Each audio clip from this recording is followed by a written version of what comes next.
Stand by. The program will begin soon.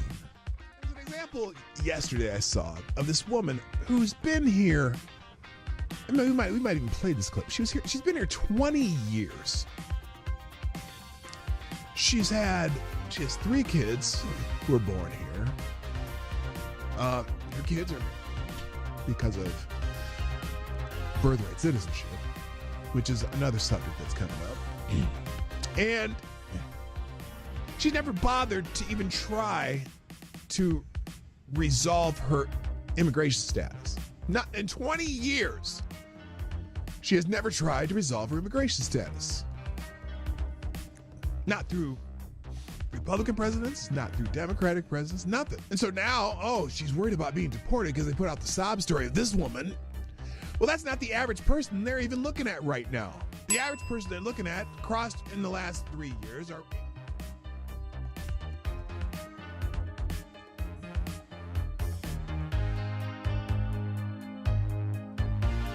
CNN is cutting jobs to embrace the digital future. No, because they're cutting jobs because, as I like to say, they suck. CNN is undergoing a significant restructuring, planning to lay off about 200 employees, which constitutes approximately 6% of its workforce. This move is part of a broader strategy under CEO Mark Thompson to pivot towards a digital-first approach, focusing on expanding digital subscriptions and reducing costs from traditional TV operations. Wait a minute. Didn't they already try the CNN subscription service, which failed miserably?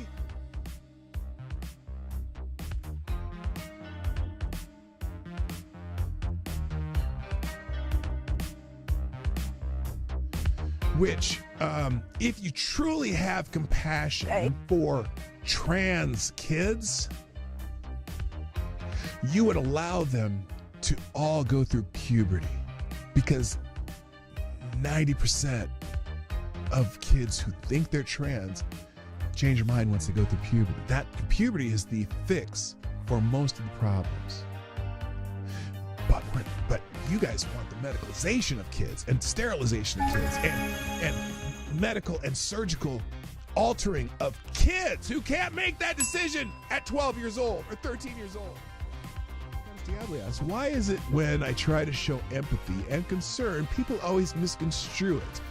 Last time I asked someone if their mom at least got a good check from the clinic that botched the abortion. Oh!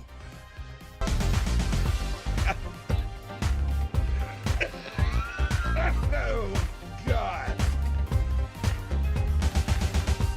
Damn it, AD. I think you just need to find a gentle way. Stand by. The program will begin soon.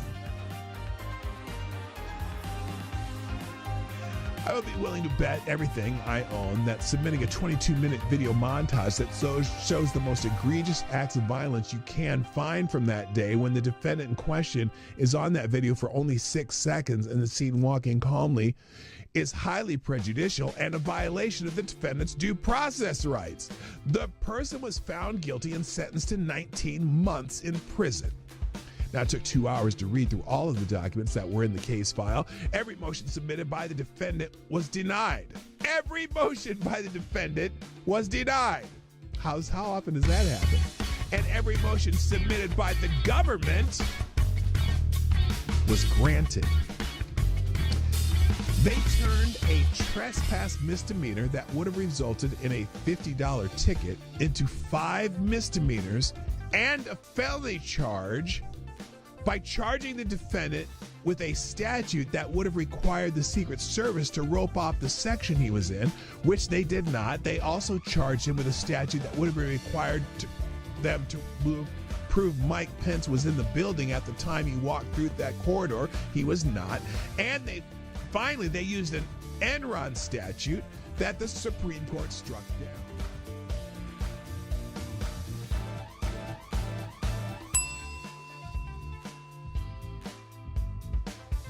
If you accept a pardon, you are admitting guilt. Period.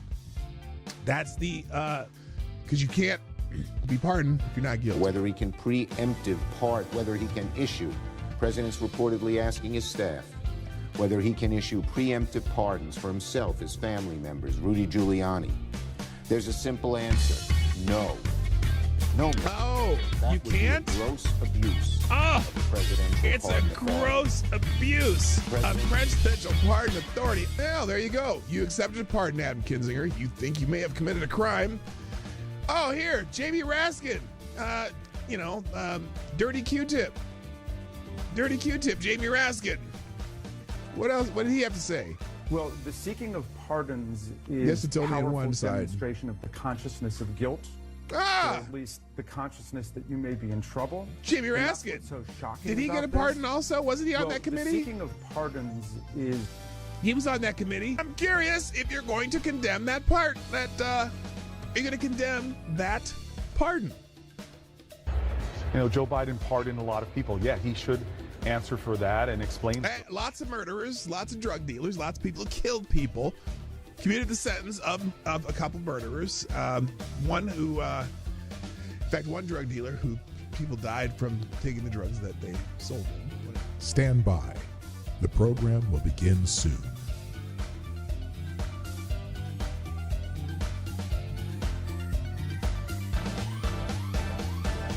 The Obama Aniston rumors have gone wild. Rumors have emerged on social media that suggest Barack and Michelle Obama might be heading towards divorce, with speculators linking Barack Obama to actress Jennifer Aniston.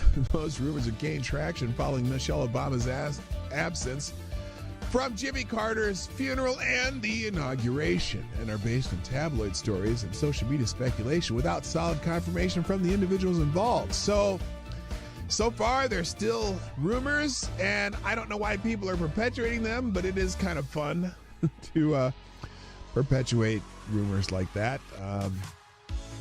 No one's come out to, out and out deny anything. That's the weird part.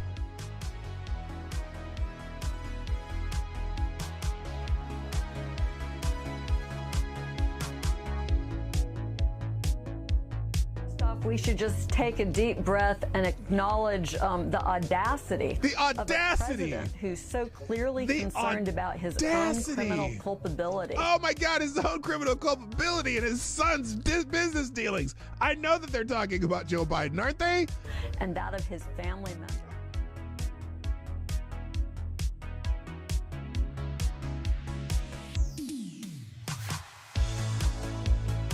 Like the boy asked, are cats really soul suckers? Yes. Yes. That's why I'm not into cats. Dogs, man. I'm a dog guy. Avocado Diablo, is there an aisle in a grocery store that is less objectionable to have sex in? Where do you come up with this shit? Dude.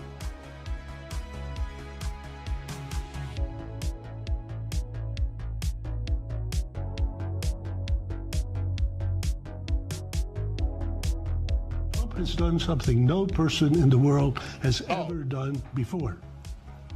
A dead man, a dead politician has risen. Yes. Somebody who if we were 4 years ago at Davos, he's buried, a dead. And I wonder how many people at Davos have been funding Donald Trump's demise that has failed. I wonder how many people at Davos, again, let me say it again. I wonder how many people at Davos have been funding what they had hoped would be Trump's demise. I bet you there's a few of them there. And it didn't work, did it now? Didn't work now, did it? Politically known to me. He's now returned. This is the greatest comeback in political history of a politician. And then, therefore, he thinks he can do anything. At the end of the show, every day on my show, if I put something on the screen or I'm talking about it, or it's a topic or an article that I'm presenting in this show, I provide links to every single thing that I've talked about, and even more, the ones I didn't even get to. I drop them in the chat at the end of the show, and also I drop them in the description. So if you want to find these articles, they will be in the links at the end of the show.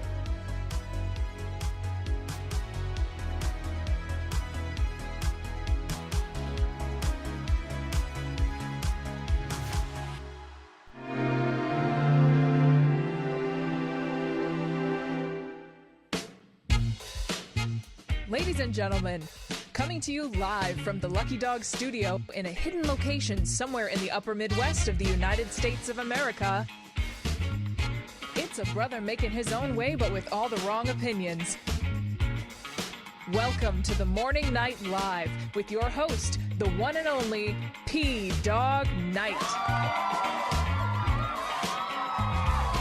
Oh, it's a bit of a sad day. This guy just celebrated his birthday. I mean, this is terrible. Anyway, hi, everybody. Good morning. Welcome to the Morning Night Live. I'm your host, Marty, also known as P-Dog Night on the internet. And welcome back to the P-Dog Night channel where, well, it's a sad day for a lot of things. And specifically for some people, if you are, well, if you work for the government, which I'm just, my tears of sadness are just flowing all over the place. I can't believe that so many people are losing their jobs. We'll talk about that and a whole lot more. Hey, how y'all doing? It is Thursday, the 27th of February, 2025. And we've got lots to talk about. We do. Tons. I have tons of stuff. I have so many tabs open.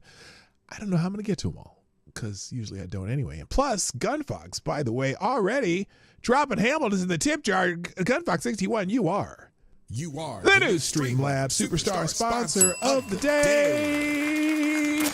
Dropping 3 Hamiltons, 3 articles. So he's hijacking the show, which is a option for you if you drop a Hamilton let's put it this way.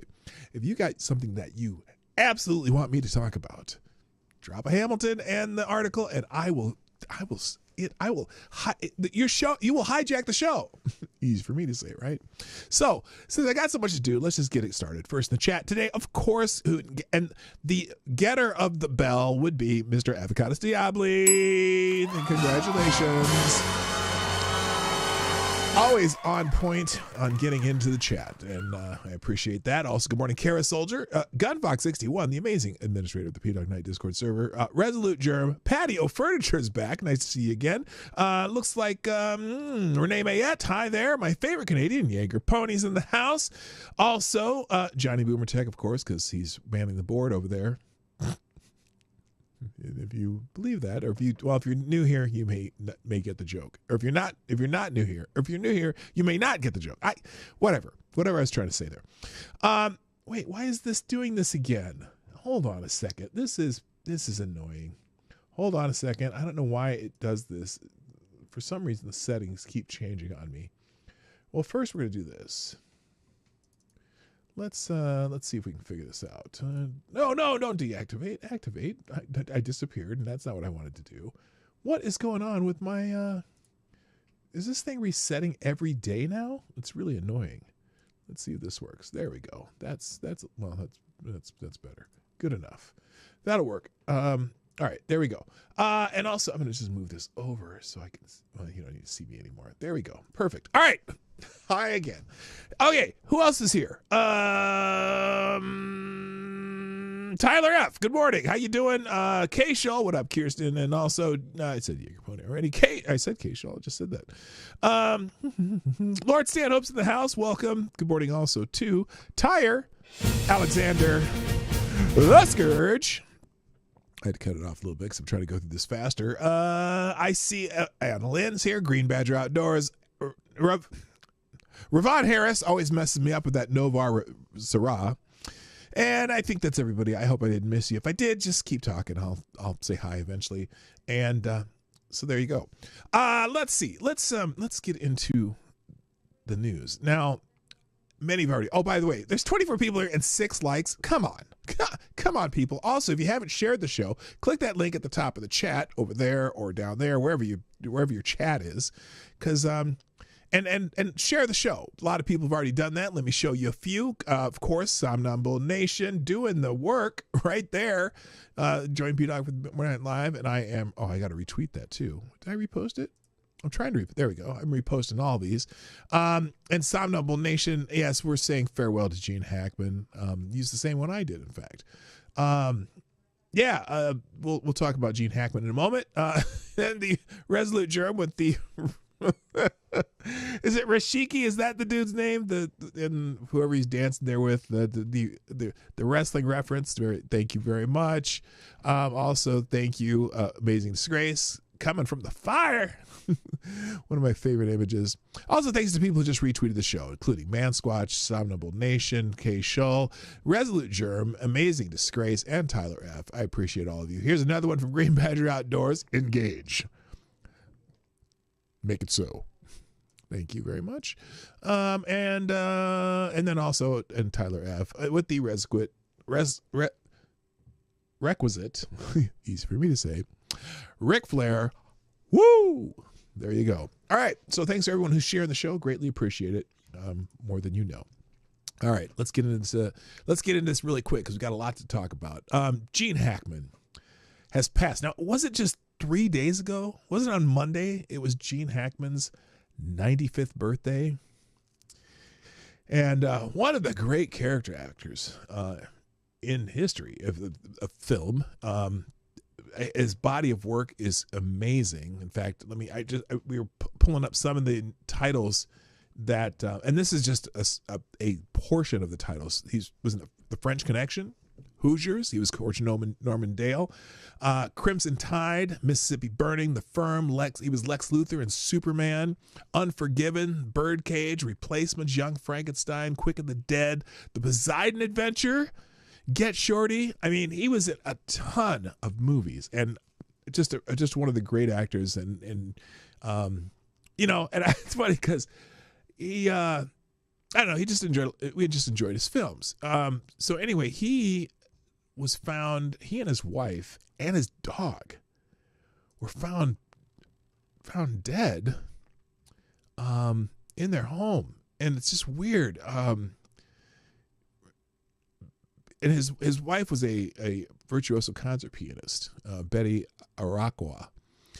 Oscar-winning actor Gene Hackman was found dead alongside his wife, classic pianist Betsy Arakawa, and their dog in their Santa Fe home Wednesday afternoon. Hackman was 95. He just turned 95 this week, I believe, and his wife was 63. And there's really, I'm looking at this. There are no details. The only thing I read is that there's not, there wasn't any evidence of foul play.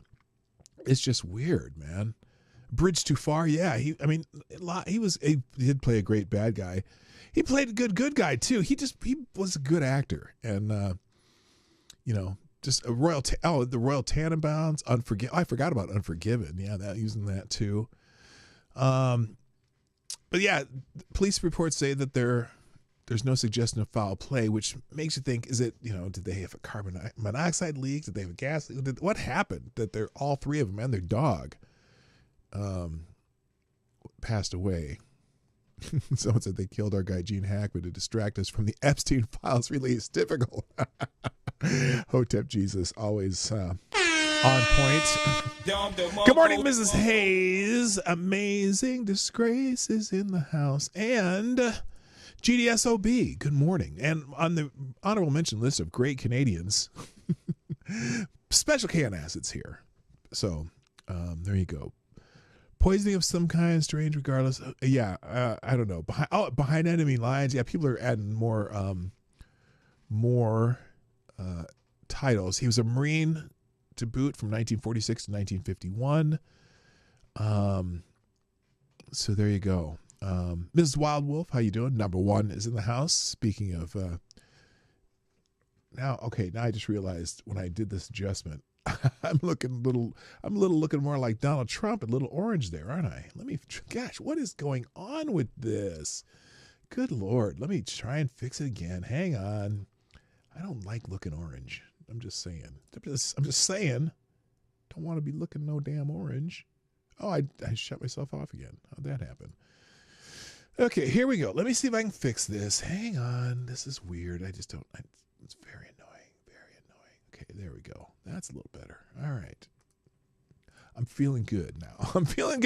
Okay, so anyway, I think do I have an article on this? I don't. Oh yeah, just all I have here is the grok summary. Oscar-winning actor Gene Hackman and his wife Betsy Arakawa and their dog were found dead in the Santa Fe, New Mexico home During a welfare check, authorities have stated there is no immediate indication of foul play and the cause of their deaths is under investigation. So I guess we'll get more information in the next couple days. So rest in peace, Gene Hackman, again, one of America's great character actors.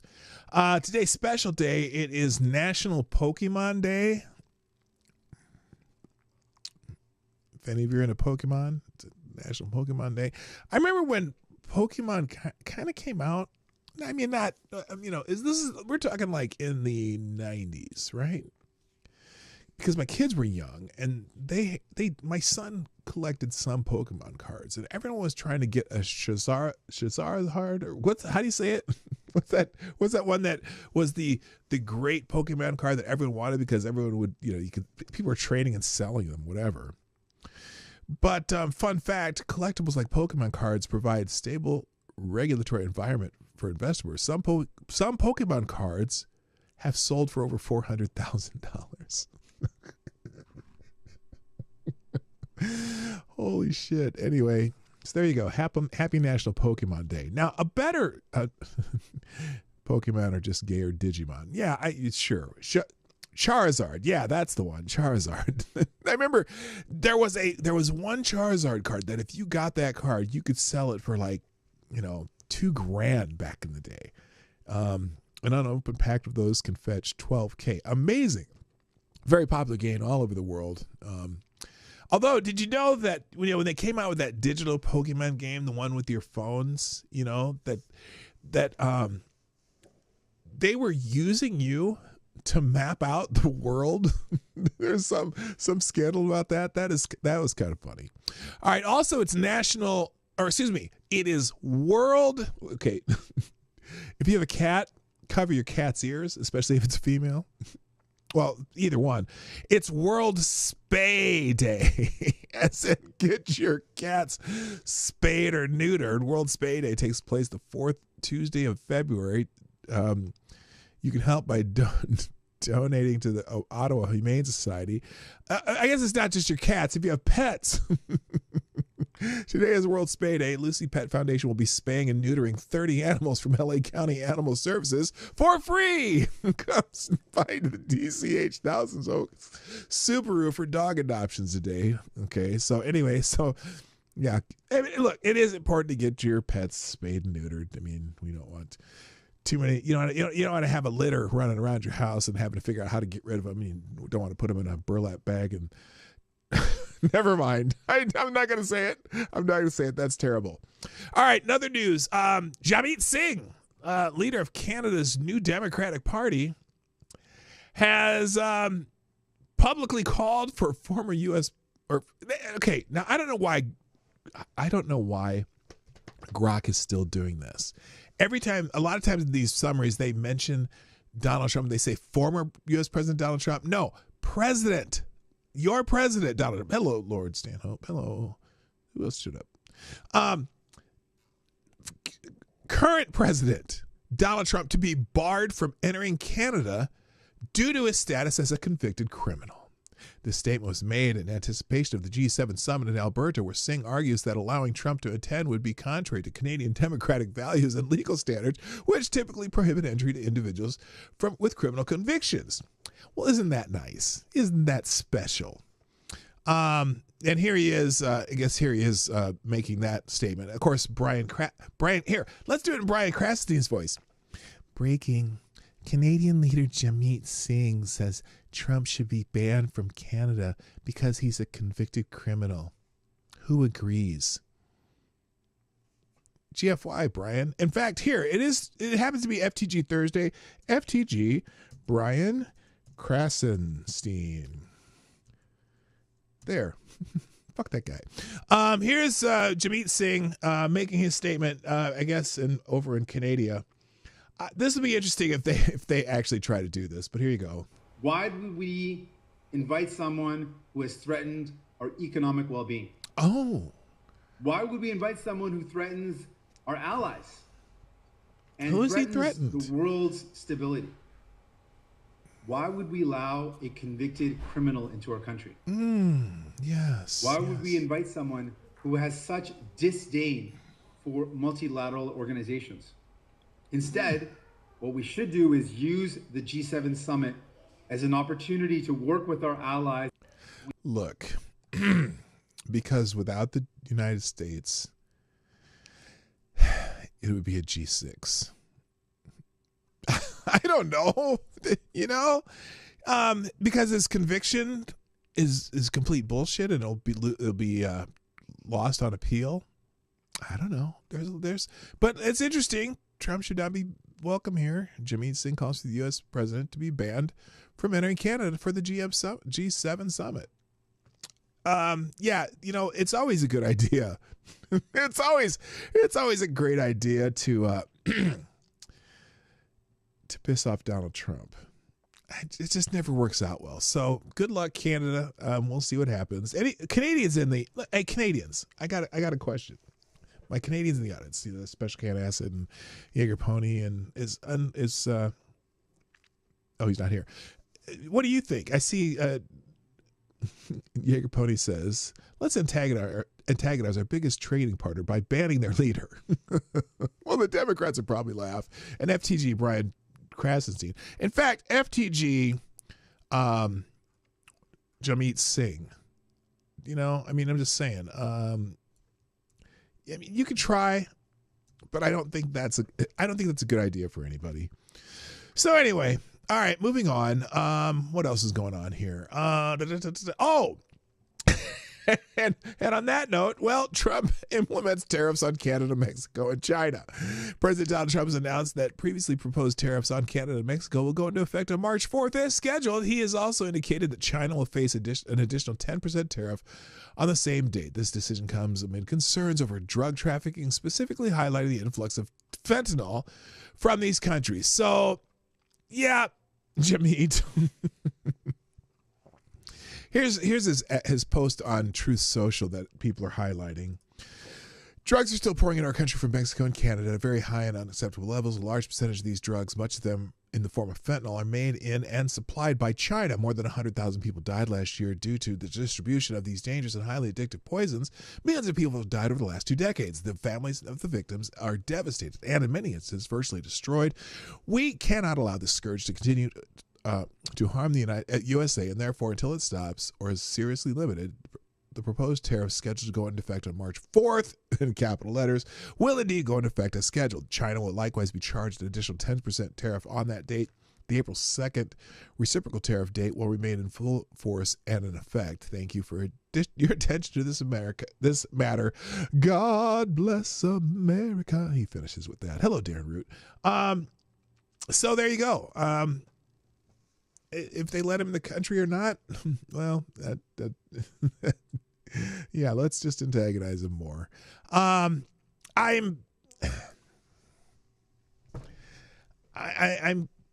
wish I understood how it all works, but it seems like a lot of companies are starting to invest in America, bringing some of their manufacturing here in anticipation of that. Some places are already changing price schedules based on proposed tariffs.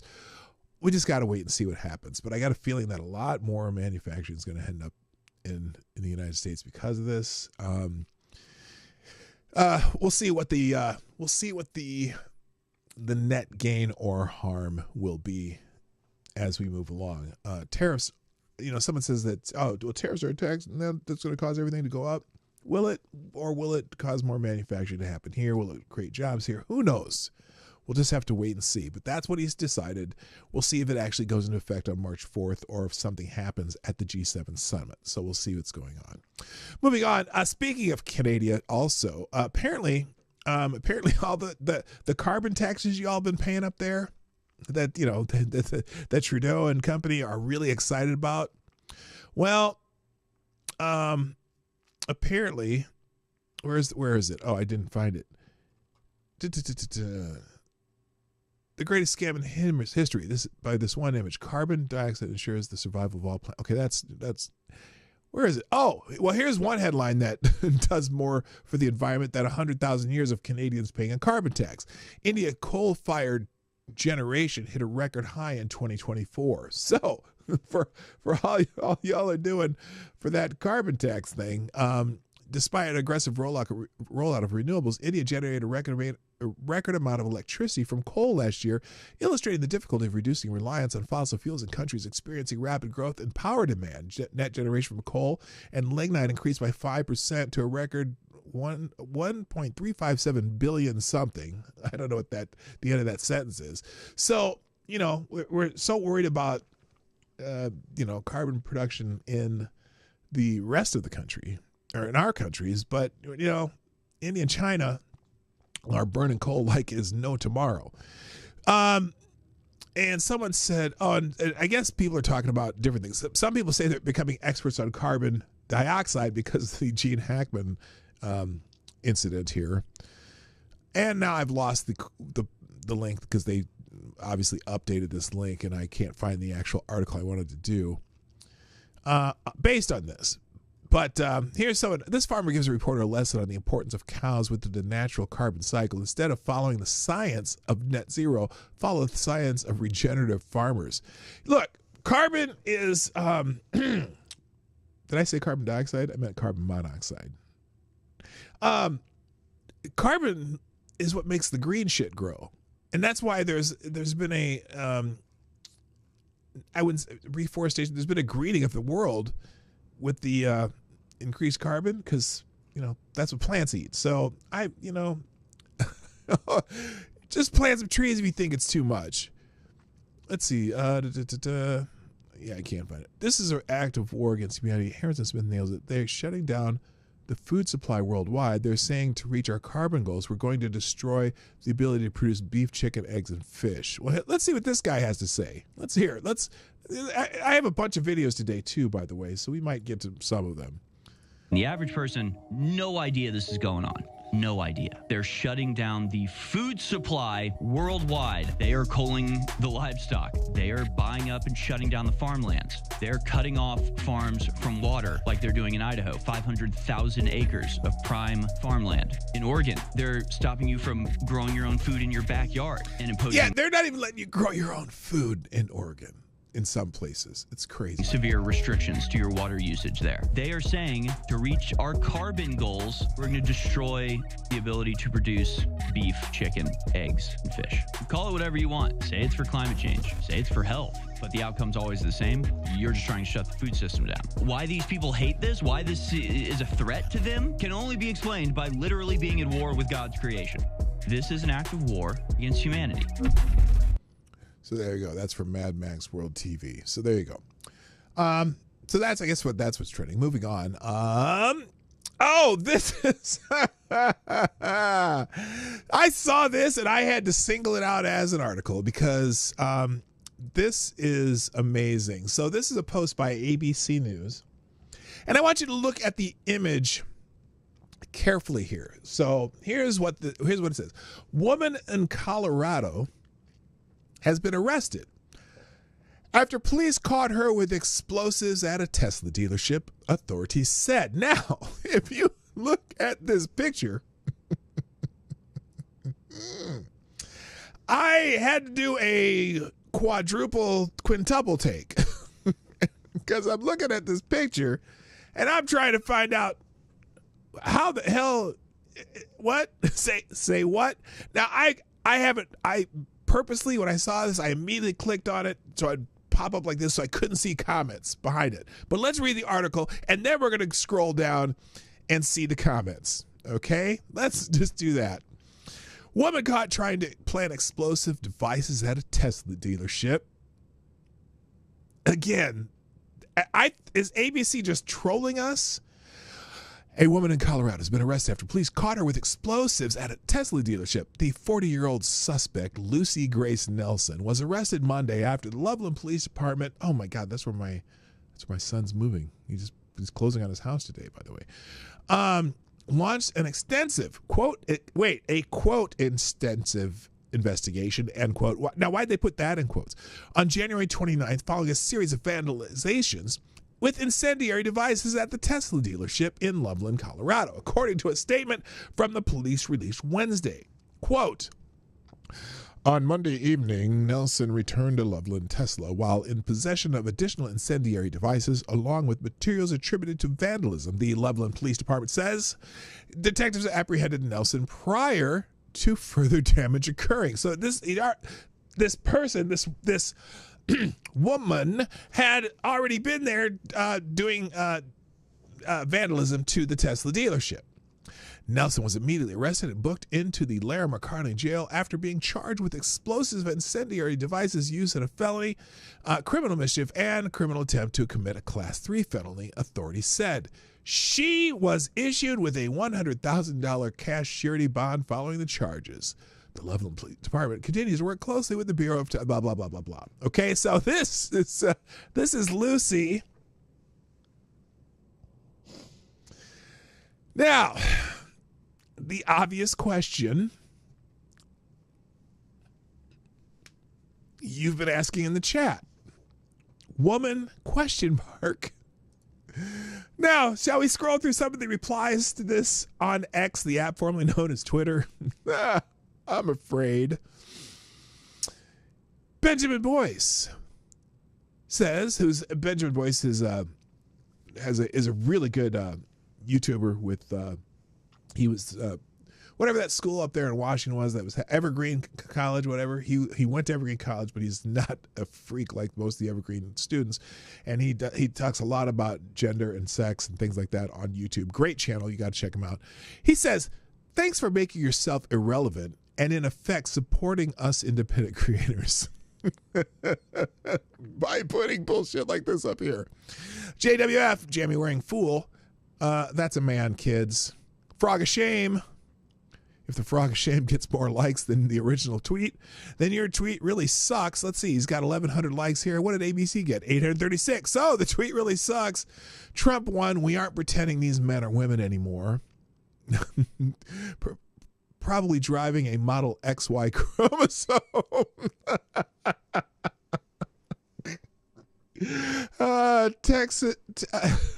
Tesla Model XY.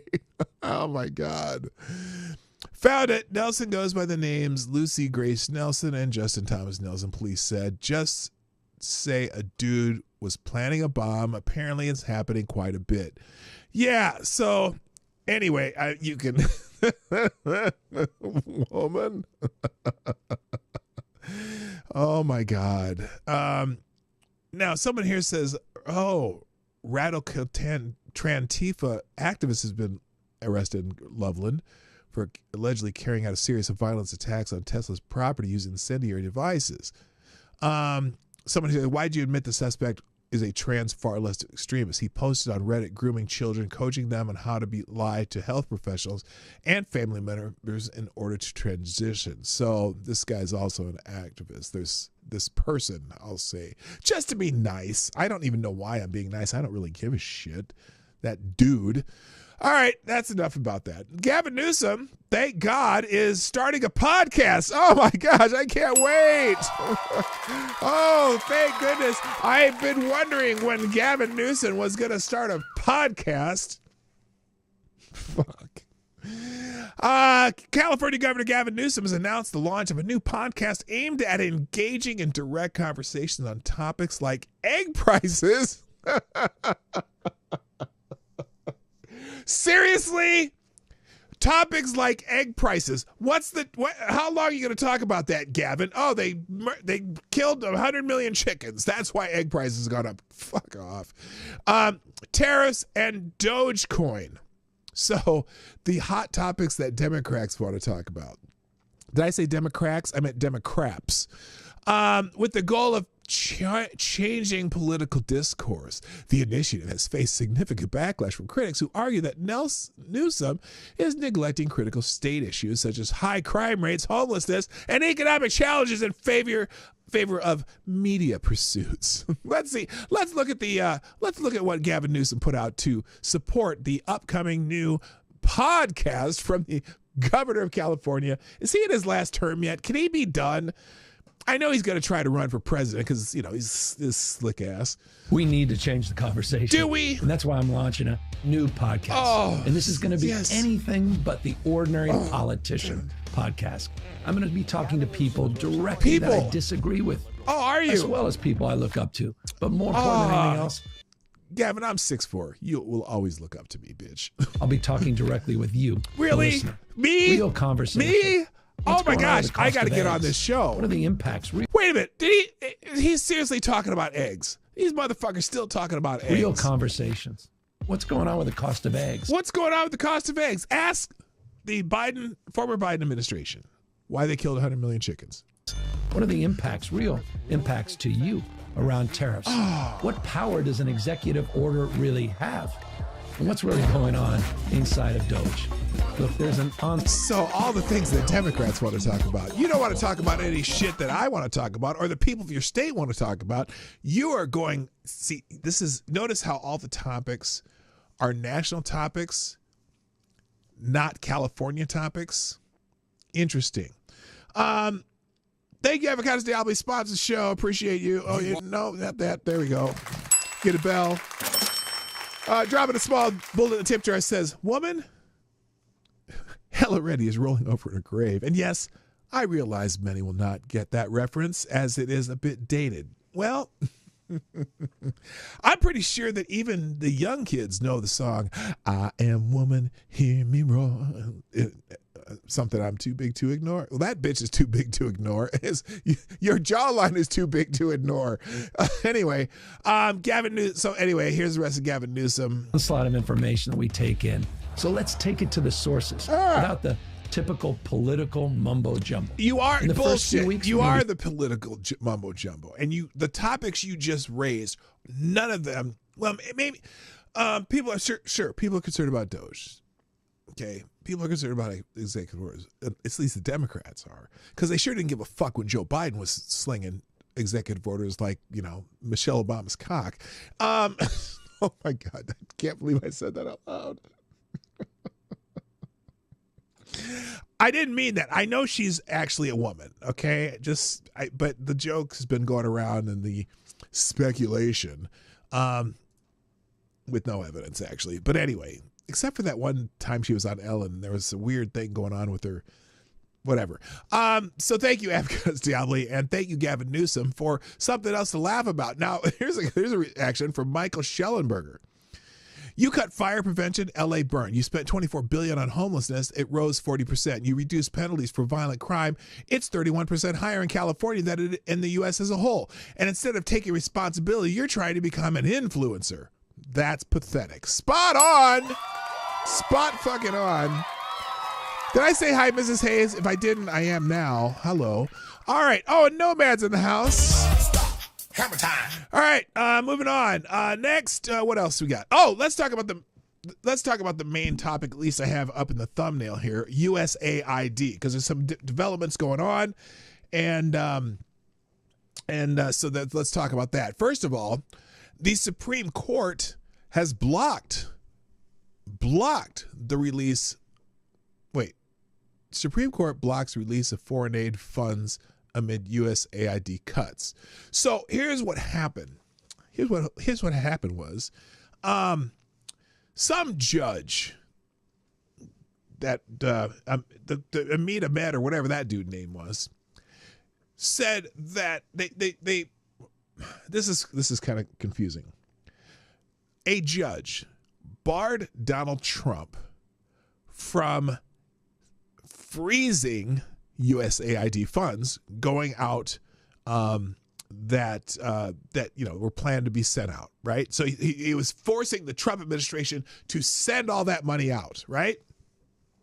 Well, now the Supreme Court has blocked the release of all that funds. So here it is. The U.S. Supreme Court has temporarily blocked an order by a lower court requiring the Trump administration to release over $2 billion in foreign aid funds. The decision follows the announcement from the Trump administration about cutting 90% of the U.S. Agency for International Development's foreign aid contracts, aiming to save about $60 billion. The cuts include reducing multi-year USAID contracts significantly, with only essential personnel continuing their roles, stirring debates on the impact of global development and U.S. foreign policy. So the Supreme Court said, hold up, Judge, you cannot force the administration to send out money. You are not the executive branch. You don't run this shit. That's not even right. So shocking breaking news. Someone here says the Supreme Court has just slammed the brakes on a rogue lower court judge's crooked order, stopping President Trump from being forced to cough up $2 billion in foreign aid payments for now. It's not $2 billion. It was, it is only $2 billion? Well, whatever. Someone put this out there.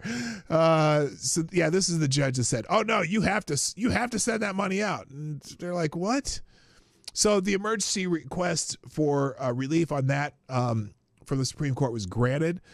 There's certainly, oh my gosh, despite an appeals judge. Now this is funny. Amy Vanderpool, I think she's a lefty. I'm pretty sure, and she almost acts like the judge, the one judge. His decision was sacrosanct. She says, despite an appeals judge ordering Trump to resume nearly $2 billion in payments, Supreme Court Justice Chief Roberts on Wednesday night granted a respite to the Trump administration as it seeks to keep billions of dollars in foreign aid frozen. That's a weird way to put it. Despite an appeals judge ordering Trump to resume nearly $2 billion in payments, she makes it sound like, oh my gosh, this appeals court judge certainly has more power than the Supreme Court's, right? That's just weird. So anyway, that's one of the things that came up. Now here's, by the way, and also, speaking of which, the USAID staff was given 15 minutes to collect their shit and get the fuck out. The U.S. Agency for International Development will allow ousted employees 15 minutes to retrieve personal effects from the agency's headquarters Thursday and Friday. The agency posted in a Tuesday notice. Former employees will be escorted to their workplace and undergo X-ray machine screening upon entry to the Ronald Reagan Building headquarters before gathering their items, according to USAID's website. The staff was also warned against bringing any prohibited items, including but not limited to billy clubs, brass knuckles, martial arts weapons, axes, hatchets, BB guns, bows and arrows, dynamite, and chlorine for pools and spas with them during the allotted retrieval. Basically, they're not allowed to bring any weapons. The announcement comes from President Donald Trump, and with Elon Musk's Department of Government Efficiency appears to advance toward the final phases of dismantling USAID. So, they're giving them 15 minutes to get in and get the fuck out. So they can't destroy records, I'm assuming. I'm sure they've been, I am sure that the shredders and bleach bit and all have been flowing like a motherfucker since this all started. Also, ex-USAID official says the Biden administration ditched vetting reforms as his administration steered grants to terror supporters. So if you watched if you happen to see the hearing, was it yesterday, I believe? Apparently a lot of that USAID money was in roundabout ways going to various terror organizations. The Biden administration ditched the first Trump administration's U.S. Agency for International Development's vetting reforms and went on to send vast sums of money to Middle East countries that ended up in the hands of terrorists, a former senior USAID official told Congress on Wednesday. Max Primorak, USAID's former acting chief operating officer, said he pushed for a stronger vetting process for grants going to countries linked to terrorism under the first Trump administration. The Biden administration ditched those processes. I approve strong vetting policies for humanitarian assistance in countries swarming with terrorists. That, too, was ignored by the Biden administration. Primorak, now a Heritage Foundation senior research fellow, said during a subcommittee on delivering on government efficiency hearing on foreign aid. He added that vast sums of U.S. money had been diverted to fund terrorists in Gaza, Syria, Yemen, and Afghanistan, and that non-governmental organizations have been hit with heavy fines for violating our anti-terrorism financing laws. The hearing comes as the Trump administration takes steps to dismantle USAID. In recent weeks, the administration has slashed thousands of agency employees and instituted a 90-day spending freeze, which is the subject of an ongoing court battle where the Trump administration won a part of the battle, but there's still a war going on. So anyway, there's different, you can find that hearing on YouTube and various places. But yeah, a lot of funding that, for example, well, you know, in Gaza, for example, Gaza gets a lot of aid, right? Well, how much of that aid actually goes to people who need it, and how much is stolen by Hamas and makes all the Hamas leaders very wealthy and driving really fancy cars? Probably most of it. So, you know, and unfortunately, a lot of aid that goes out to the world gets stolen by warlords, it's stolen by terrorist groups and all that. It's crazy. And then also, here's another one. Now, also USAID. Now, here's an example. USAID criticized for spending on Ukrainian pickle maker and pet accessories. The U.S. Agency for International Development, also known as USAID, I'll keep saying, blew through millions of taxpayer dollars funding Ukrainian businesses, according to an investigation by Senator Joni Ernst. USAID staff attempted to block the Iowa Republicans' investigation, appearing to insist certain documents pertaining to their Ukraine activities were classified. Well, wait a minute. How many of the people at USAID have security clearances? I'm just curious.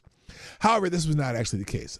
In October 2024, Ernst and her staff were finally allowed to access the Ukraine assistance data and found that the agency had funded numerous businesses and startups in the country with only the most tenuous connection to actual aid needs related to the ongoing Russian invasion. The inquiry revealed millions of U.S. taxpayer dollars were allocated to various Ukrainian businesses, some of which included unexpected ventures such as a pet tracking app. Ernst's office noted significant financial support for projects initialized under USAID Competitive Economy Program and investments for business resilience funds. That's one name of a program. The investigation found approximately $300,000 earmarked for a pet collar manufacturer. Well, that'll help them in a war. Make sure they have some proper,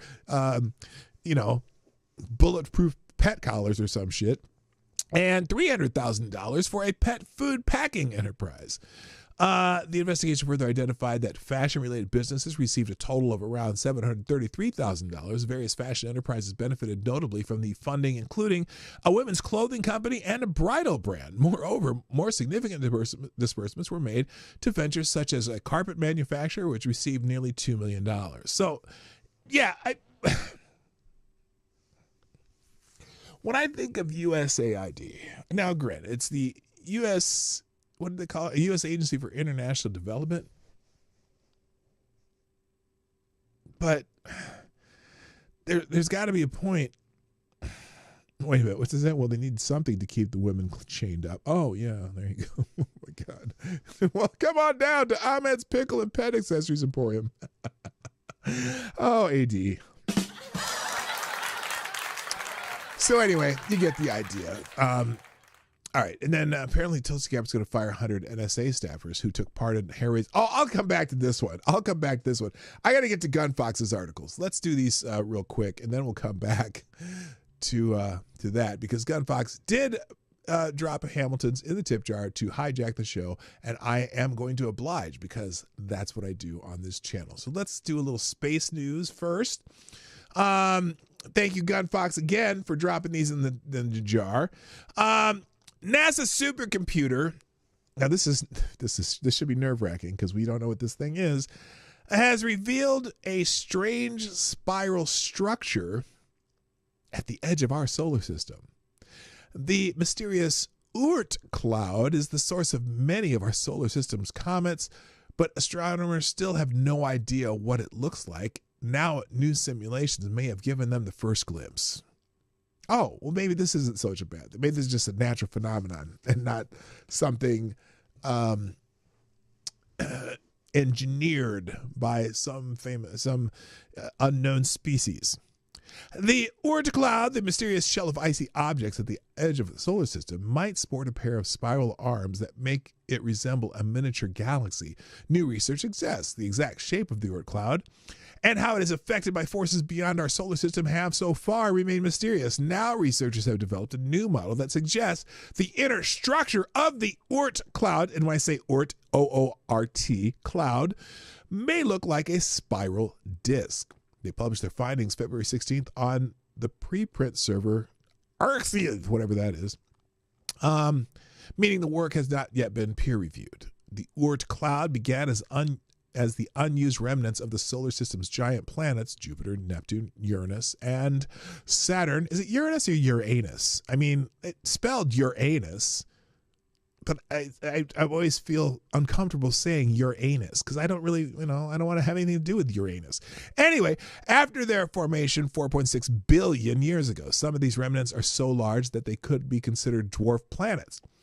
As these planets began orbiting the sun, their movements kicked the excess material far beyond Pluto's orbit where they reside today. The Oort cloud's inner edge sits roughly 2,000 to 5,000 astronomical units from the sun, and its outer edge is located between 10,000 and 100,000 astronomical units. Now, I have to assume an astronomical unit is a very, very long way.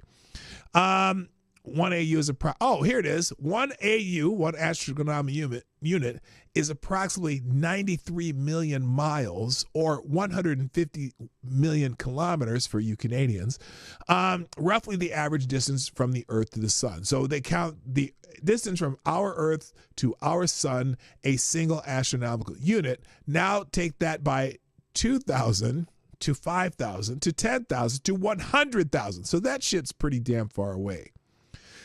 Now, this means that even at its current speed of around 1 million miles, 1.6 million kilometers a day, NASA's Voyager 1 spacecraft won't reach the Oort cloud for 300 years and won't exit it for another 300,000 years. That's how long it'll take to get to it. I'm guessing we're not going to, obviously we're not going to be there anytime soon. This extreme distance means the bodies in the cloud are too small and faint and moving too slowly to be directly imaged even by the most powerful telescopes. Most of our evidence for it comes from long-period comets, snowballs of ice and dust punted from the cloud into orbit around the sun by gravitational perturbation, whatever. So anyway, I guess that's what it looks like, spirals within spirals. So, and this goes on for not for another paragraph here, but very interesting. At least we know that if something gets kicked out of the Oort cloud and it's coming on a direct path to Earth, we probably won't see it for a while. So that's we don't have to worry about the planet being destroyed if we find out that a single piece of that Oort cloud is kicked out and comes plummeting towards Earth. It would be a few 100,000 years before we even see evidence of it. Second article is also space-related. Texas-based company that made a historic soft touchdown on the moon launches high-stakes lunar excursion. What? Wait, why is that off? Why is this? Wait, what happened here? Browser articles. Huh, that's weird. Here, let's see if I can get this to move over a little bit. Well, what the hell happened there? That doesn't make sense. Let's fix this. There we go. There, now you can see the edge. Okay, Texas-based company that made... Okay, I said that. Two robotic landers, one from the United States and the other from Japan, are currently in transit toward the moon, and a third has just joined them.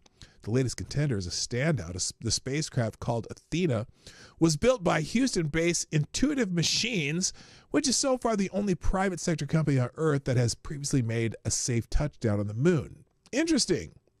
So the lunar lander hitched a ride to orbit atop of SpaceX's Falcon 9 rocket, which took off at 7:16 p.m. Eastern Time on Wednesday. They're just doing launches left and right. Holy smokes. Athena is on a mission dubbed IM-2, will later aim to make a daring descent towards the moon's south pole. The region is considered crucial to the modern lunar space race. Scientists suspect it's rich with stores of water ice. Stores of water ice? Is there another kind of ice? A resource that can be converted to breathable air, drinking water, or even rocket fuel. As part of NASA's Commercial Lunar Payload Services, or CLPS program, Intuitive Machines lander will be equipped with a suite of technology, including a drill, a small robotic hopper, and a tiny rover that will allow it to scour the treacherous crater-riddled terrain and determine whether there is evidence of water. Wow, wouldn't that be freaky if they found water on the moon? That would be... Ooh, wait a minute. That would mean... That would mean... I don't know what that means. It's a very dynamic with a lot of moving parts. Intuitive Machines co-founder and CEO Steve Altermus said of the mission in an interview earlier this month. The Athena spacecraft, a six-legged lander, roughly the size of a telephone booth. Oh, wow. Is this kind of like a Mr. Who thing? Will take about a week to reach its destination. The lander will have a truncated trajectory toward the moon compared with the landers that launched last month. Austin, Texas-based Firefly's Blue Ghost, that's quite a mouthful, which is slated to land this weekend, and a lander from Japan-based iSpace, which won't touch down on the moon before this spring. Now let's see. Second moonshot with bigger goals. Intuitive Machines made history last year when its first lunar lander, Odysseus, or Odie, as it was called by the startup employees, made a soft touchdown on the lunar surface. Odie succeeded where many others had failed.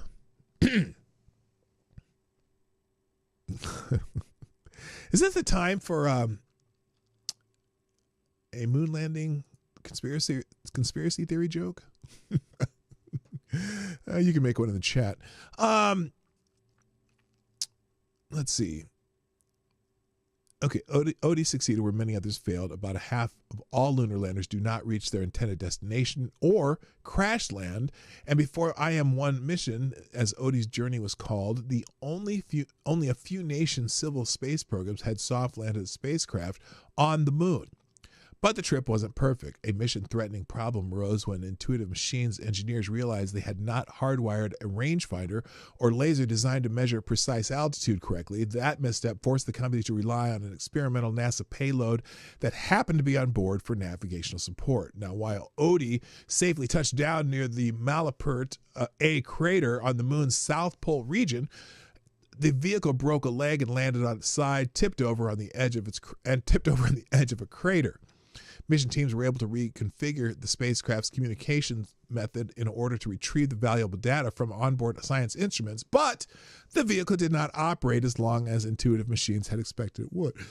With the IM-1 mission, Odie sought to test out several navigation technologies and gather scientific data using the NASA science instruments. Odie only had to perch in place as it transmitted data back home. So, man, this is like... Are we starting to just clutter up the moon with a bunch of space junk? I mean, did they retrieve Odie or not? Odie 1. With IM-2, however, the stakes are higher. The Athena lander comes equipped with several smaller robots it would deploy, as well as a drill expected to bear down into the moon's surface, scouring for water ice. This is much more complex and dynamic, exciting mission. Ultimus said it's one thing to land on the moon, and now we're down to the business on the second attempt. So this is like, what was that movie with Bruce Willis and all the guys were tried to land on an asteroid and they were drilling? Is that what they're doing? What up, Cannon Hotep?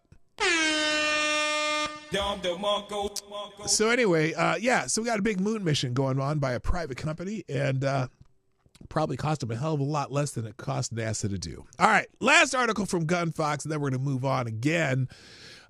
This is a sad story, and but I also try not to laugh because it's so sad. It's so sad it makes you want to laugh. Okay, Armageddon. Yes, that's the one. This girl graduated from high school with honors, but cannot read or write. So now she's suing the schools.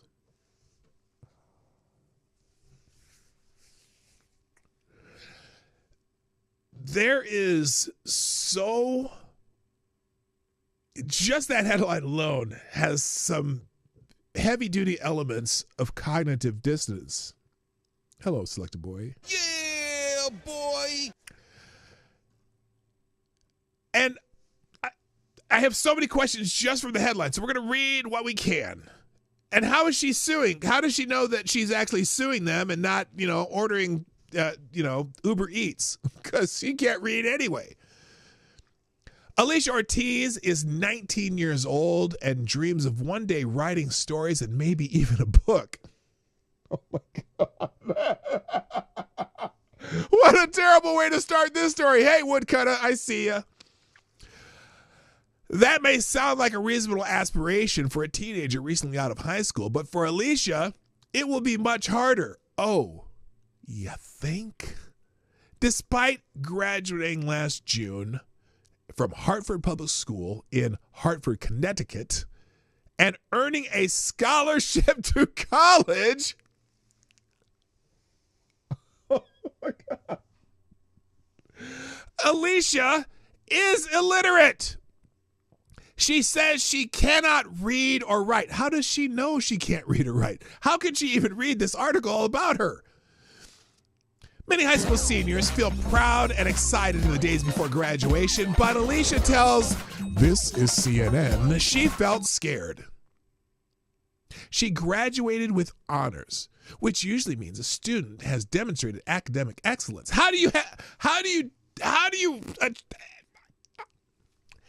Academic excellence, how do you get through high school without reading? I don't. Maybe it's because her name is Alicia Ortiz. Catch my drift there. Because they just let you go.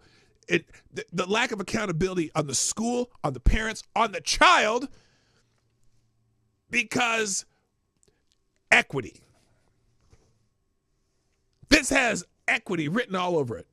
No, not DEI, just equity. Just equity. She graduated with honors, which usually means a student has demonstrated academic excellence. But after 12 years of attending public schools in Hartford, Alicia testified at a May 2024 city council meeting that she could not read or write. Suddenly, she says, school officials seemed concerned about awarding her a diploma. Oh, really?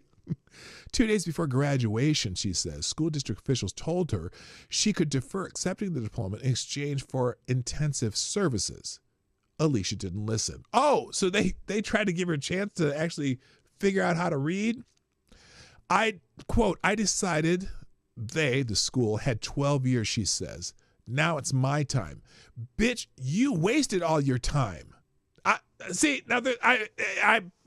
struggling. Yes, the school had some responsibility, but didn't her parents, didn't anyone notice that this bitch couldn't read?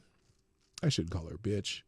Avocado Stallion with a deuce plus 23 in the tip jar saying no, she graduated with on hers, seeing how she cannot read the word. And how does she know she even graduated at all if she cannot read the diploma? Right? Right? Right? So they had 12 years. Now it's my time. Well, clearly you didn't use your time when you were in school, dummy. Literally. Alicia's now suing the Hartford Board of Education and the city of Hartford for negligence, as well as their special education case manager, Tilda Santiago, for negligent infliction of emotional distress.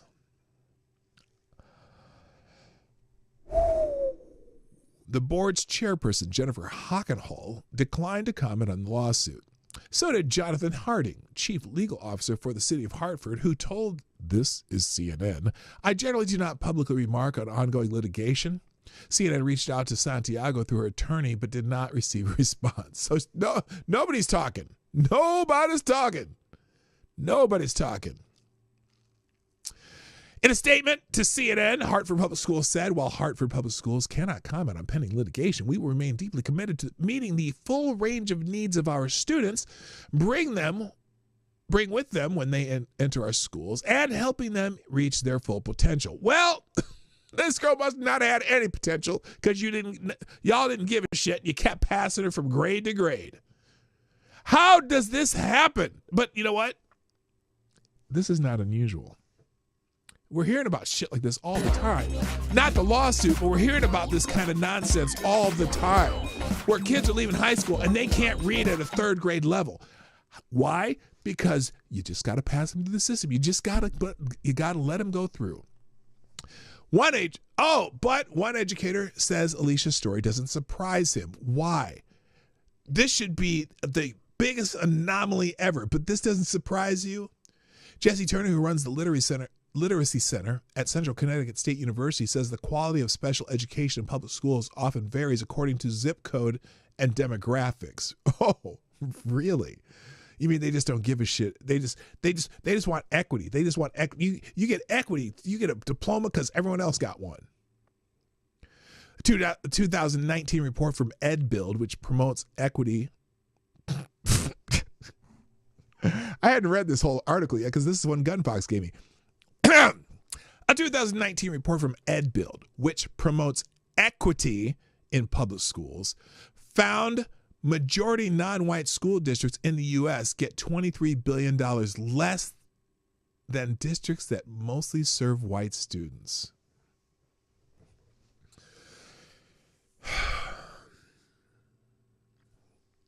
Okay. When I went to Nigeria to meet my natural family, my father's side of my natural family, back in 2004,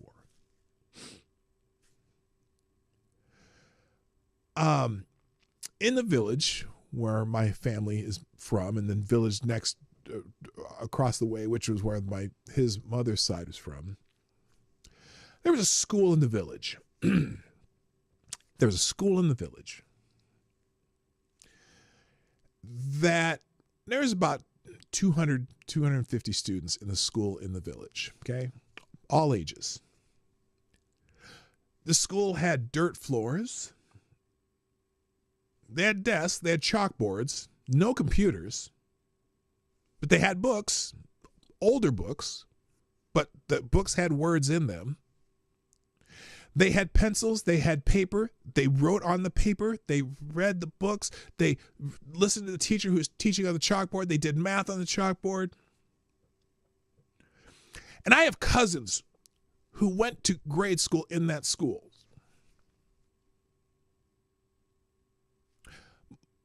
And several of them live in the States, several live in Nigeria, several live in England. Almost all of my cousins are doctors, lawyers, nurses, professionals, business people. And I guarantee you, the schools that taught my cousins, who are doctors, lawyers, nurses, business people, whatever,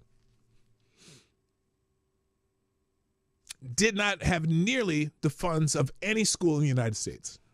And I mean any school in the United States. The amount of money a school district gets to teach children has nothing to do with the success of those children.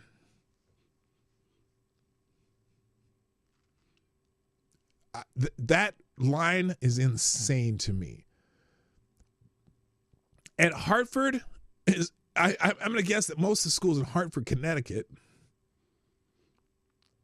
mostly serve white students anyway. He says minority enrollment at Hartford Public Schools was at about 90% during the 2020, 2021, and 2021-2022 school years. So, did they not have books? I could go grab you a book, a history book, even if it's just a history from 1950. You don't even need new books. If the books have words in them, you can read and learn to read and write from them. You don't even have to have the most current book. I hate this excuse. Well, minority communities don't give as much money. No, because some minority communities, remember that school, what was that school in Chicago that the lady, they made the movie about her, Martha Collins or whatever her name was? All her kids could read and write. They weren't a highly funded school. Thank you, Avocado Diabli, dropping another bullet in the tip jar. Also, why do we say someone cannot write? They can totally write, not just anything that another person can make the slightest bit of sense from. Yes, exactly.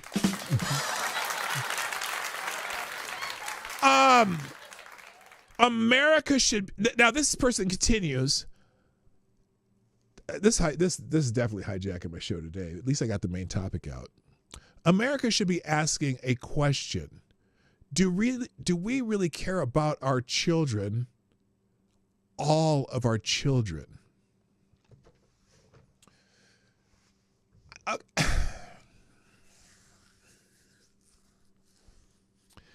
Is this a CNN article? Yeah, it is a CNN article.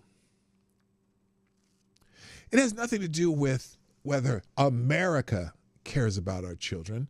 Did her parents care about her? Did her parents bother to see if she was learning to read anything, write anything in school? Did her parents go to a conference ever in her entire 13 years, because you got kindergarten too, in her entire 13 years of public school, and go, well, wait a minute, I don't think she can read. I mean, second grade, you should be able to read just basic cat, hat, rat, and bag, or in Minnesota, big. I mean, how do you get through 13 years of school, graduate with honors, and not be able to read and write? That makes no damn sense. It has nothing to do with money. There are kids who go to schools in the hood that end up at Harvard. Is it if one kid in a school can go to a hood school and end up at Harvard or Stanford or major university or then obviously it's possible. It just means this girl didn't even try. Did she not know her entire 12 years of school that she could not read and write? And how did the school let that happen? Why did the school keep passing her? Because they're afraid not to pass kids because that might be racist. Holy shit. No, everybody failed this girl, and especially this girl herself. And now she's just trying to get a paycheck. Alicia was born in Puerto Rico, you lovely island, where even as a toddler, she says she showed evidence of learning deficits. Okay, and her mother, Carmen Cruz, says she knew early on that her daughter needed help. Well, apparently they had a specialist helping her, so what did she do with that? What did her mother do? I saw she had a specific problem she had to deal with, Cruz told CNN. When Alicia was 5 years old, Cruz moved her family to Connecticut, believing Alicia would receive better services for her learning difficulties. But her struggles in school continued. Okay, what did anyone do about it? Why did we pass her? Why didn't we not get her into if the specialty program wasn't working, why didn't we evaluate the specialty program? In first grade, she had difficulty with letter, sound, and number recognition, according to her lawsuit, and because her learning disabilities were not addressed, Alicia began acting out in class. I was the bad child, Alicia says. By the time Alicia reached sixth grade, how did she reach sixth grade? How did she reach sixth grade? She says in the lawsuit, evaluation showed she was reading at a kindergarten or first grade level. How did she reach sixth grade then? Equity. You're afraid to hold someone back. High school was no better. In her sophomore year at Hartford Public High School, Tilda Santiago became Alicia's special education teacher and case manager. How does a special education kid end up graduating with honors then? What honors of what? The lawsuit alleges Santiago subjected Alicia to repeated bullying and harassment. Seriously? She required you to do the work? What? I'd love to know what that means. The suit alleges Santiago belittled Alicia in front of teachers and other students and mocked her learning disabilities. So why didn't they have her specialist take her out and go just do tutoring or something? I mean, she had a specialist with her all the time? What? Alicia says she reported the behavior to school officials, and Santiago was eventually removed as her case manager because of the dysfunctional relationship between them, according to the lawsuit. Alicia also says her mother advocated on her behalf and urged the principal and other school officials to do a better job of addressing her daughter's disabilities. A mother of four, Cruz doesn't speak English and says she didn't go to school beyond the 8th grade. Well, that clearly doesn't help. That doesn't help, obviously. But there's got to be something in there.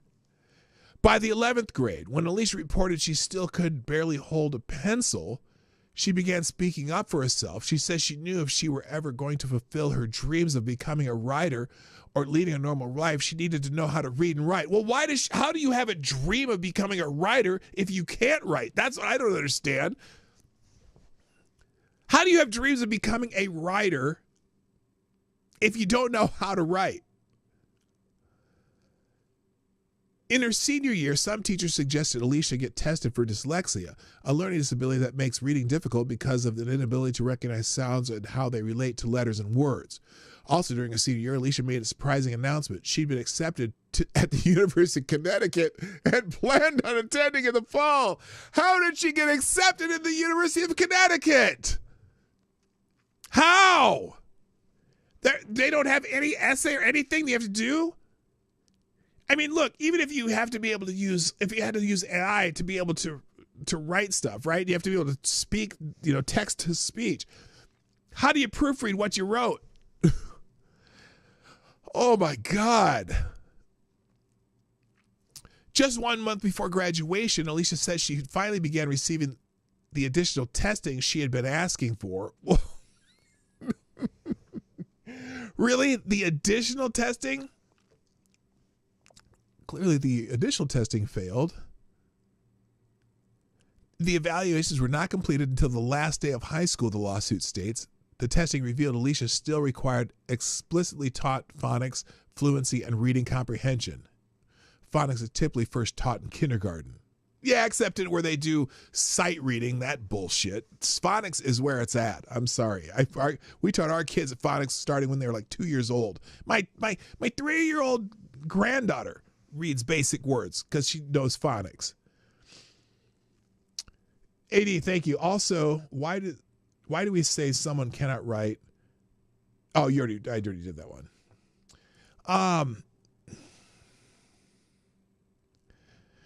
After being tested, Alicia was diagnosed with attention deficit hyperactivity disorder, oppositional defiant disorder, unspecified anxiety disorder, unspecified communication disorder, and dyslexia.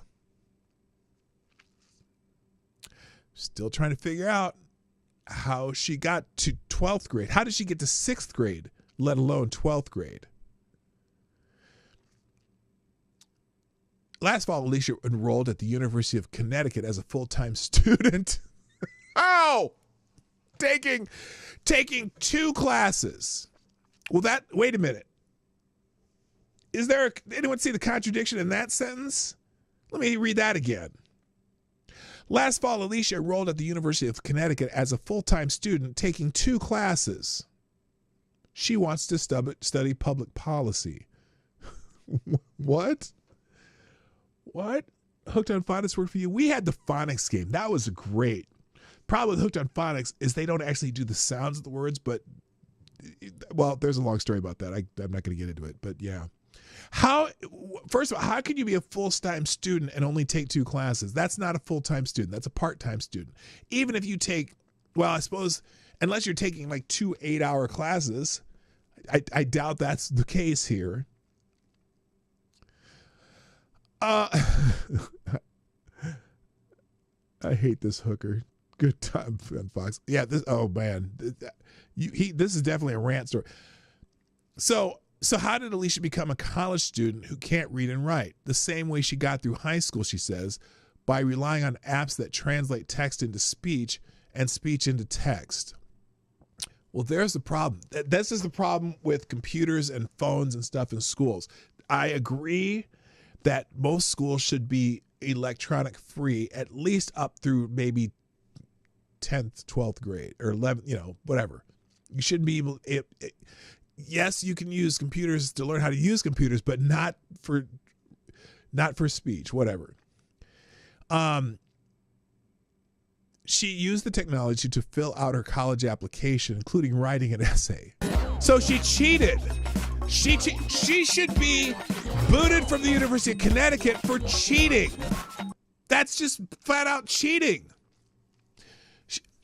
She used technology to fill out her college application, including writing an essay. She also got help from other people on navigating the process and received several financial grants and scholarships to pay for UConn. The app gave me a voice that I never thought I had, she says. Now, look, if she can function doing that, I'm sure there's jobs that she can do if not knowing how to read and write, although someone said something hooker or something, but I don't know. Anyway, God, who said that? Hi, JB, by the way.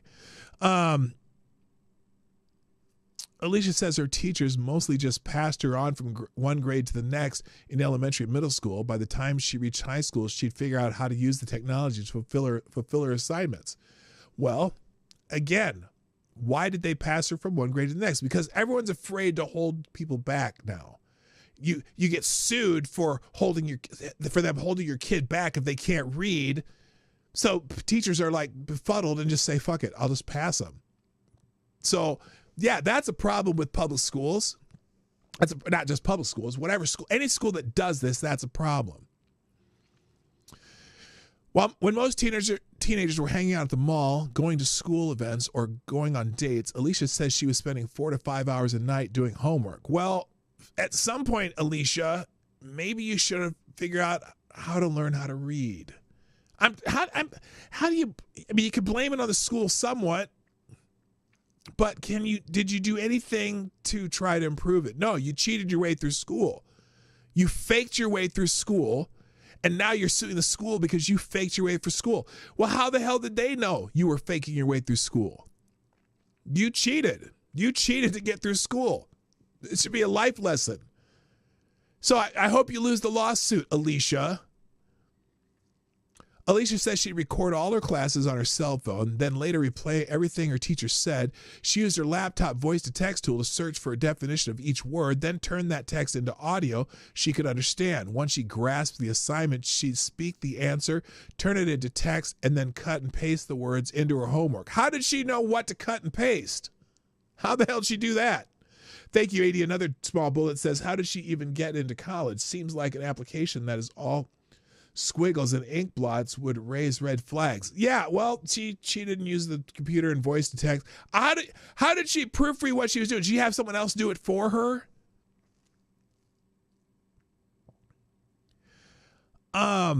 Because of her limited vocabulary and speech impediment.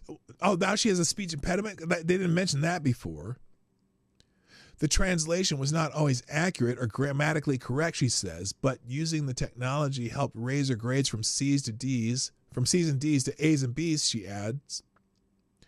So, well, here's the bright spot. She knows how to use technology to get her by, so she's not completely useless. She said she would start her homework as soon as she got home from school and finish each night at 1 or 2 a.m. before getting up at 6 a.m. to take the bus back to school. So they wrote this out. Alicia demonstrated for CNN how she uses the app. She chose a passage from the book, took an image of it on her phone. How does she even know she's taking the right image of the right stuff? This is amazing. Then she played the phone audio reading the passage aloud to her. When asked if she could read the passage from the book, Alicia told CNN, "It's impossible. I just see these words everywhere with no meaning." Alicia says college has been very difficult. Oh, shocker. UConn is providing academic support, but she hasn't attended classes since February 1st. She says she took some time off to get mental health treatment, but plans to return soon. So I thought she was a full-time student. 2 classes that she's taking time off from. She wants to hold school officials accountable. Alicia's lawsuit comes as President Donald Trump is taking steps to get rid of the Federal Department of Education. Well, obviously the Federal Department of Education has failed her. Saying he wants to stop the abuse of your taxpayer dollars to indoctrinate America's youth. Talking about Trump. The proposed move would gut the agency staff and leave the funding and education of students to states and local municipalities.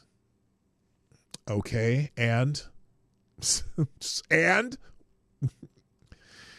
Turner, the Connecticut educator, says shutting down the Department of Education is a bad idea. Is this why they did this article? Because this girl cheated her way through school? He argues that if you put the responsibility of funding children's education in the hands of each state, not all states will do the right thing. How do I protect the special education children? Who do I go to, he says. Well, fight for it in your state. Turner adds that the Department of Education, where schools, students, and parents go to lodge complaint because they have to investigate. You mean your state Department of Education does not have to investigate? Explain that one. Thank you, Kara Soldier says, I'm ADHD and the 90s were rough for me. But apparently you got through them because you wrote that sentence, right? I mean, yes, it's rough for a lot of people. Grade school was rough for me because I was the only black kid. I was one of 3 black kids in my high school. Got picked on a lot by some of the older kids. And then I grew taller than them. They stopped fucking with me.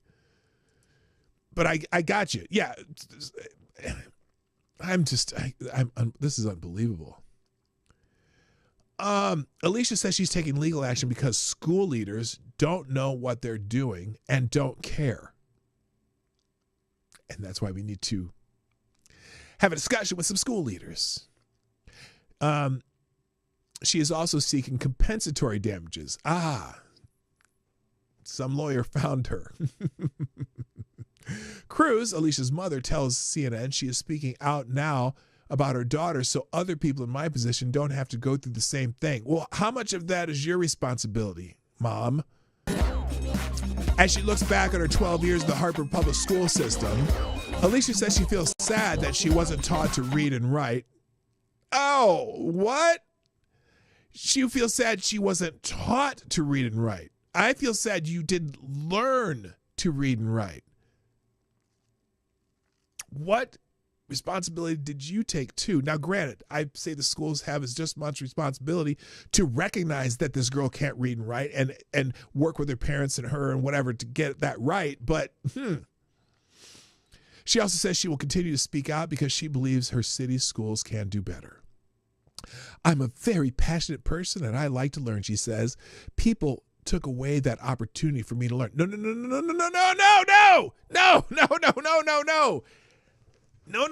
They did not take the opportunity away from you. They did not take the opportunity away from you. The opportunity is shared amongst everyone involved, including yourself. And now I'm in college. How? And I want to take advantage of that because this is my education. Well, no, apparently it's whoever gave you the scholarships and the taxpayers and the loans and whoever's funding your college education when you can't read and write. I'll bet you're not paying a dime to go to school right now. Just based on this story, I bet you got all kinds of financial aid, you got grants, you got loans, you got maybe a scholarship, and you're not paying a dime for your college when you cannot even read and write. So I'm not sure, you want everyone else to take care of this for you now. I get it. The schools failed. You failed. Your mom failed. Everybody failed here. But it's a shared responsibility. And the idea that you're suing because you can't read and write really, really makes me concerned. Anyway, Kara Soldier said, I wish I could come on your stream and talk. Today, yeah, we can do that another time. I'm curious because I know how tough it is to be a kid in any situation. We had kids who had a tough time learning. We ended up going to special ed, had different reasons, and so many kids have a tough time in school. I feel for this girl in some ways because the education system failed her by continuing to pass her on from grade to grade. And that's really concerning too. I am just these kind of stories just piss me off to no end. And what is she suing them for? Maybe she should. Maybe if they do some kind of in this lawsuit, maybe the award would be some special intensive schooling, training, whatever, force them to take her back into an adult education program or something. Get her the hell out of the University of Connecticut. I don't even know why she's there. That's ridiculous to me that the University of Connecticut even accepted her, but she did cheat her way through the application process and essay and all that stuff. Because it did have an essay. I was wondering, how the hell did she do an essay? What up, Keenan? How did they manage the SAT? That's it. Did the University of Connecticut not require an ACT or SAT score? How did you get through any of this? I don't get it. Thanks, JB, by the way, saying, wonder if she has brain damage or something. TLDR, when I was a teenager, I OD'd on a toxic plant. I could see but couldn't read temporarily. Yeah, I mean, I remember a kid I went to grade school with. He was a little dude, little runt of a dude, and his hair was always dirty and whatever. And all the kids picked on him, and he had a little bit of, obviously had a learning disability. Everyone fucked with him all the time. And this is the kid that I just finally told everyone, because I was the biggest kid in our grade. And I finally said, hey, stop fucking with him. Nobody gets to pick on him anymore. And one of the toughest kids at school was always picking on him. I just finally went up to that kid. I said, no, you can't. He's off limits from now on. Grew up, turned out to be a nice kid. I ended up going to church with, he ended up going to the same church as my mom. And I used to see him from now and then when I go home to visit my mom. And, but yeah, man, school is tough for so many kids. And, shit, you just got to worry. You got to worry about kids. But this kind of story just pisses me off. You know, she cheated her way through high school. But they passed her on from grade to grade to grade to grade to grade because they were afraid to hold her back or afraid to tell her parents that she could not read. That's all. That's clearly it.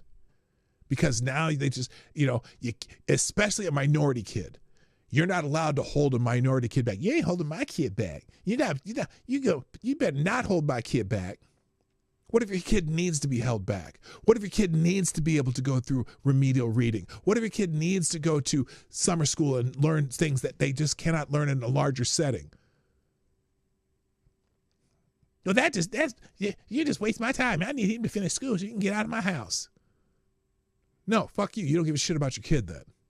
And in this case, the lady doesn't speak English, so, she probably really felt uncomfortable going into the school and trying to ask questions when she doesn't even understand what the hell they're saying. They had to get an interpreter, so it's probably embarrassing for her. 4 kids and an 8th grade education. But everybody failed this girl, including herself. That's the bottom line. All right, I'm not getting to half the articles that I'm going to because it's already time. Let me give you some idea what's going on, though, in the world real quick, just through a really lightning round. Tulsi Gabbard's going to fire 100-plus NSA staffers who took part in hair-raising online sex chats.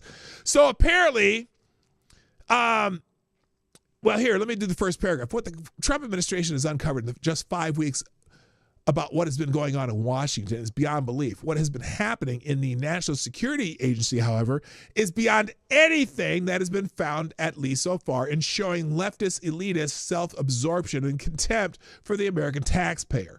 It's not the waste and fraud that DOJ has been uncovering. It's much worse. City Journal revealed Monday that although the intelligence community is one of the most powerful parts of the American national security apparatus, some of those entrusted with the solemn responsibility to keep the nation safe have another on-the-job priority: sex chats.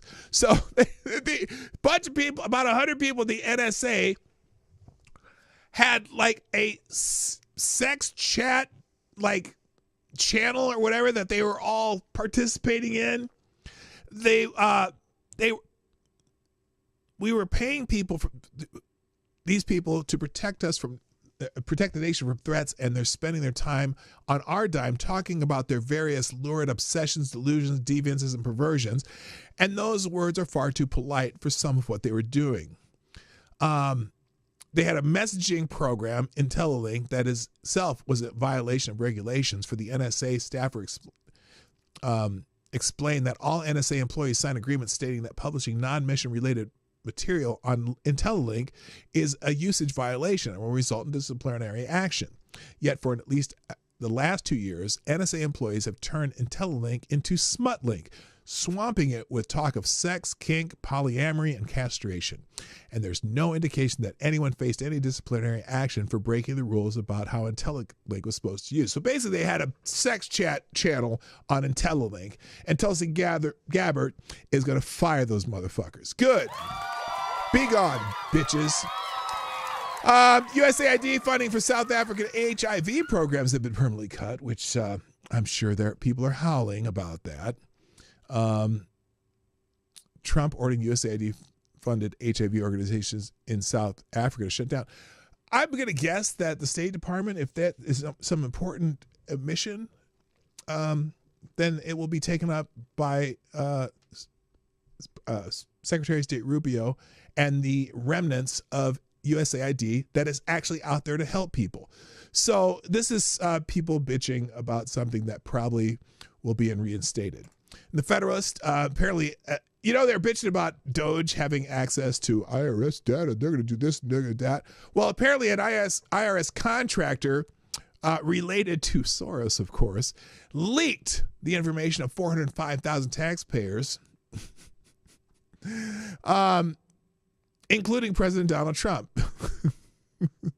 For weeks, Democrats have cried wolf over Elon Musk and Doge supposedly plotting a hostile takeover of the Treasury Department and putting sensitive taxpayer information at risk.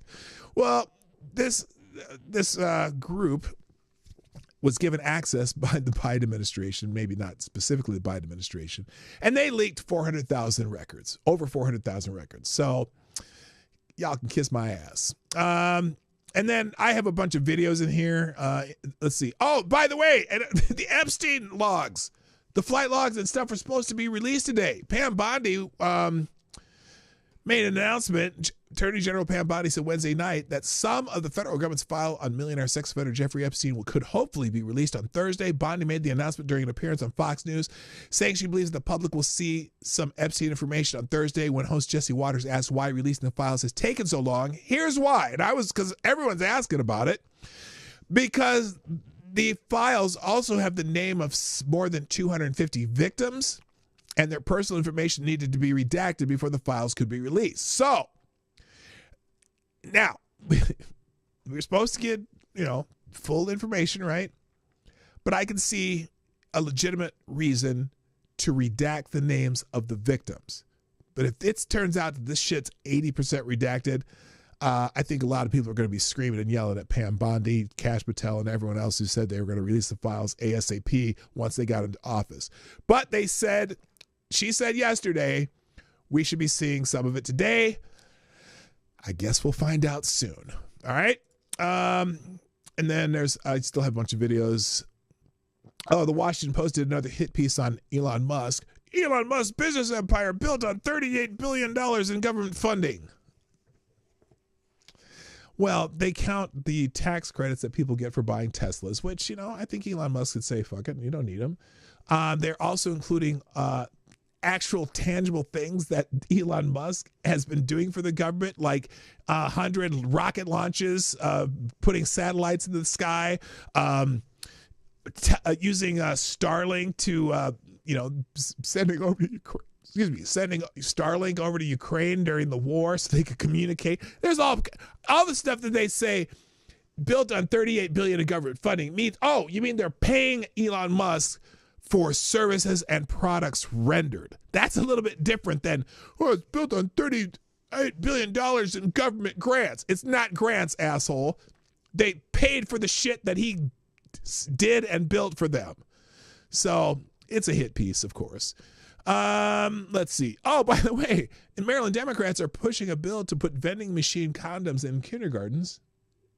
Okay, that's not what the bill is, but apparently there's this bill that they want to put, they're funding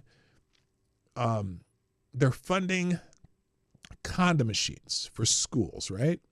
And some people in the Maryland Senate were saying, well, wait a minute.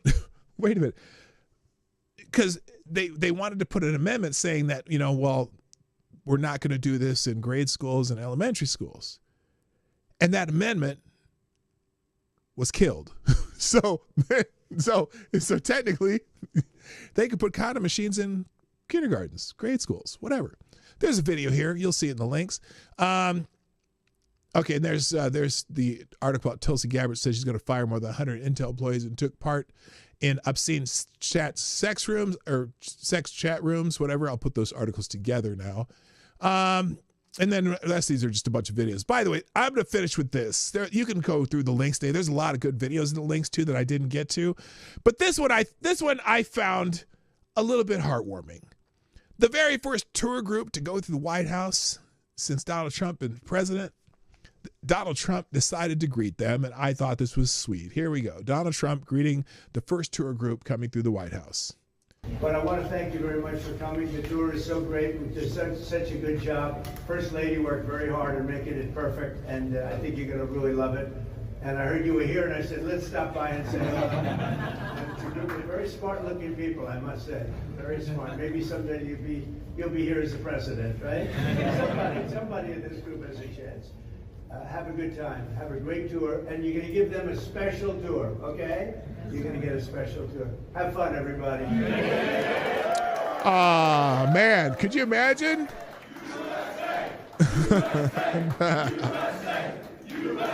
All right, so that's very, very cool. All right, gang, I got to go. Thanks for joining me today on the Morning Live. Let me drop these links in the chat.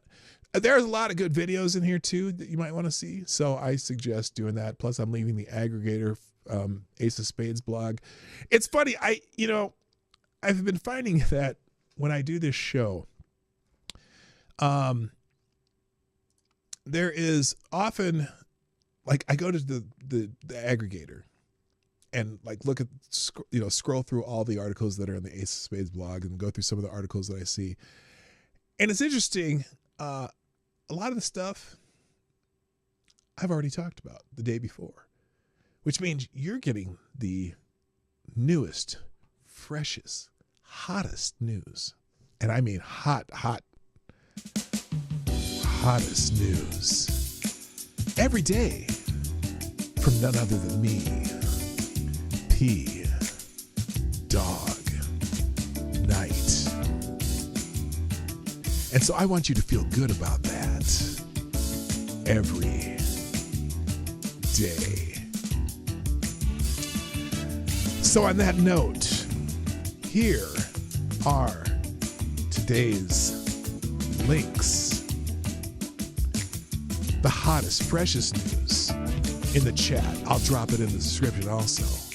And I hope that you all have the best day possible. My name is P Dog Night, and I am out of here. Bye-bye. Hey, this is P Dog Night, and thank you for watching today on the P Dog Night channel. If you have an observation or remark you'd like to make about this video or my channel, I absolutely welcome you to write it in the comment section down below.